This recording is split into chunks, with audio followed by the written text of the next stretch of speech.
이 총선이 이제 70여일밖에 안 남은 상태인 상황이었는데 이게 아니고 큰 선거를 앞둔 시점이 아니었다면 어땠을까라는 이제 나름의 생각을 해본다면 왜 그러냐면 당초에 이제 언급됐던 천안 지역은 뭐 지금 현재 여당 소속 의원이 지역구 의원이고요. 충북 진천과 뭐 아산은 또 그렇지 않고요. 그러니까 오해를 이런 부분 분명히 때문에 오해가 분명히 있을 수 있는데 어때요? 정치권에서는 그럼에도 불구하고 국민의 복원이랑 연관된 거기 때문에 이 시점에서만큼은 여야가 한 목소리 내는 건 정말 구조적으로 힘든 건가요? 이게 사실은 진천이 시위가 시작된 게 지금 현재 국회의원에 출마하려고 하는 자유한국당 소속의 전 진천 군수가 앞장서서 시위를 시작한 것입니다. 그러니까 이런 상황이 왔을 때 정치인들은 네. 자기에게 유리한 상황을 조성하려고 그럴 수 있을 것 같습니다. 그런데 그런 자기의 정치적인 이해가 이게 국가적으로 우한 교민을 보호하는 것보다 더 중요한지 생각해 봐야 될 것 같고, 저는 그럼 아예 정말 천안을 민주당 국회의원 때문에 천안으로 가려다 바꿨다면 이거에 대해서 이번에 제대로 따졌으면 좋겠습니다. 국회를 이 시점에 여는 거 저는 말도 안 된다고 생각해요. 네. 제가 19대 때도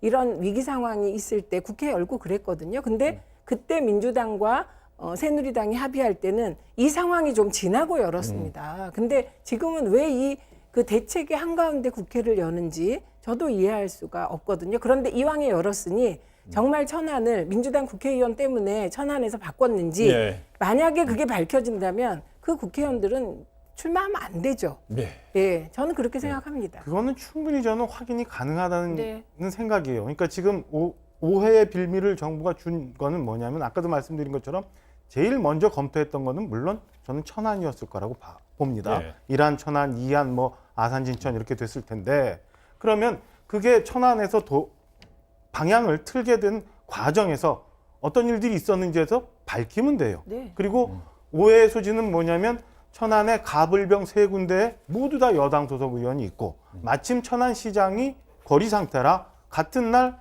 시장 선거까지 있는 정무적 판단을 할 수 있었던 것 아니냐는 오해가 있거든요. 그리고 아산과 진천은 공교롭게 또 야당 의원 지역이에요. 그러면 그 상황에서 야당 의원들과 여당 의원들과 자리가 입지가 정해질 때 협의를 했는지 안 했는지 이런 흔적에 대해서 보건복지가 밝히면 저는 뭐 금방 확인될 수 있는 문제라고 보여지거든요. 이런 지적도 있습니다. 충남도지사 민주당 소속, 충북도지사 역시 민주당 소속이라고 그러잖아요.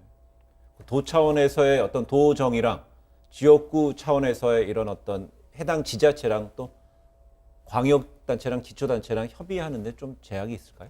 그러니까 저는 핵심이 제가 아까 몇 번을 설명드렸는데 천안에 있는 연수원 규모가 문제가 됐고 그게 시기별로 말씀드렸잖아요. 규모가 커지면서 천안은 할 수가 없었다. 그런데 이게 아니라 규모와도 상관없고 아무 이유 없이 정말 민주당 소속의 국회의원들이 있기 때문에 바꿨다면 그건 안 되는 거잖아요. 그걸 어떤 국민이 용납하겠습니까? 그런데 제가 계속해서 말씀드리는 게 규모와 모든 거를 고려해서 종합적으로 판단해야 된다는 것이거든요. 그래서 오늘 국회에서 자유한국당 의원들께서 핵심을 콕콕 찔러서 물어보고 보건복지부 장관이나 차관이 대답을 못하면 그건 문제겠지만 예를 들면 대답이 제대로 되면 이 논란은 없애야 되지 않겠습니까? 근데 최초에 제가 이 관련한 보도를 며칠 전에 봤을 때 천안 지역도 2군데 시설이 대상지에 올라와 있더라고요. 그래서 의원님 좀 전에 말씀하신 것처럼 수용 시설이 200명 규모밖에 안 돼서 안 됐다라는 것도 다시 한번 확인해 볼 필요는 있는 것 같아요. 제가 기억에는 지금 현재 검토되는 우정사업본부 관련한 인재개발원 그리고 경찰기구 관련한 인재개발원 2군데가 천안 지역에서 검토됐던 걸로 그렇다면 수용시설이 부족했다라는 건 아닐 수도 있다. 이건 뭐 팩트체크를 통해서 네, 팩트체크를 해야 되는데요. 중요한 거는 아산경찰연수원은 800명 수용 가능합니다. 그리고 지금 공무원 연수원 진천 여기는 500명이 가능해요. 근데 천안에 있는 곳이 한 곳은 300명이 확실합니다. 다른 한 곳도 300명이라면 수용을 못 하잖아요. 왜냐하면 600명이 들어오는데 300 거기에 다 수용할 수는 없고 800명 정도 해야 여유 있게 수용한다는 것이거든요. 그래서 이 부분은 국회에서 팩트체크 했으면 좋겠습니다. 팩트체크 얘기를 했어요. 그러니까 이제 300명 규모라고 가정을 했을 경우 좀 부족할 수도 있다. 그렇죠. 충분히 그럴 수 있는데 지금 현재 공교롭게 우한에서 오시는 우리 교민들이 700명 미만 수준이에요. 그러니까 그거는 아마 아주 면밀하게 객실 수까지 따져봐야 지금 나올 수 있는데 뭐 논란의 큰 줄기는 아니니까 한번 나중에 예, 검토해 알겠습니다. 보겠습니다. 그래서 320명이. 예, 그래서 일각에서는 이런 얘기가 있는 것 같아. 두 군데가 수용이 됐지 않습니까? 아산하고 진천인데 그럼 천안은 빠졌잖아요. 그렇기 때문에 어떤 분들은 그럼 진천, 아산, 진천, 천안조, 뭐 아산, 진천 이것도 가능하면 고루 갈 수 있는 거 아니야 하는 지적도 있어서요. 네, 그런 지적이 나올 수 있는데 이게 다 의미가 없습니다. 왜냐하면 아산으로 가건 천안으로 가건 주민과의 접촉은 차단됩니다. 네.